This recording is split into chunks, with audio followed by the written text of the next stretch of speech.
Pengglobal rencana pelaksanaan tes swab di Pasar Kebun Rui Ampenan berdampak pada aktivitas pedagang di pasar tersebut, di mana para pedagang banyak yang mengurungkan niatnya untuk berjualan karena takut dites swab.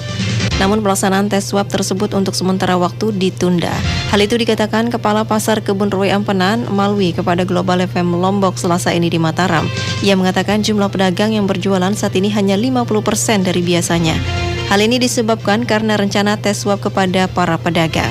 Padahal pelaksanaan tes swab ini untuk kepentingan bersama dan mencegah penyebaran virus corona di kalangan pedagang. Hal ini sudah disampaikan kepada para pedagang, namun tidak mau diindahkan. Direncanakan tes swab akan dilakukan kepada 300 baik pedagang, pengelola, dan pengunjung yang ada secara acak. Adanya isu bahwa dan katakan bahwa akan terjadi melakukan swab atau rapid test, sehingga seperti ini pedagang pada takut akan dilakukan diperiksa. Kami sudah sampaikan pedagang ini demi rasa aman dan nyaman pelungguh para pedagang, tidak ada kekhawatiran.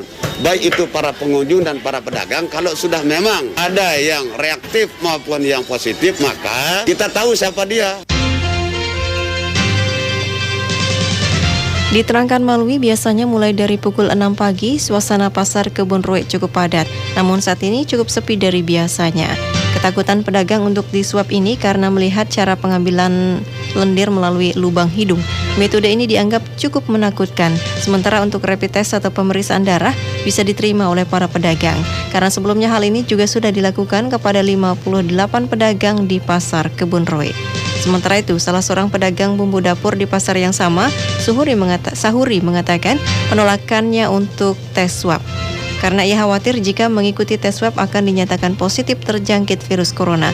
Selain itu, tes swab akan dilakukan oleh pemerintah berdampak pada daya beli masyarakat yang menurun drastis, sehingga dirinya tidak bisa memenuhi kebutuhan sehari-hari.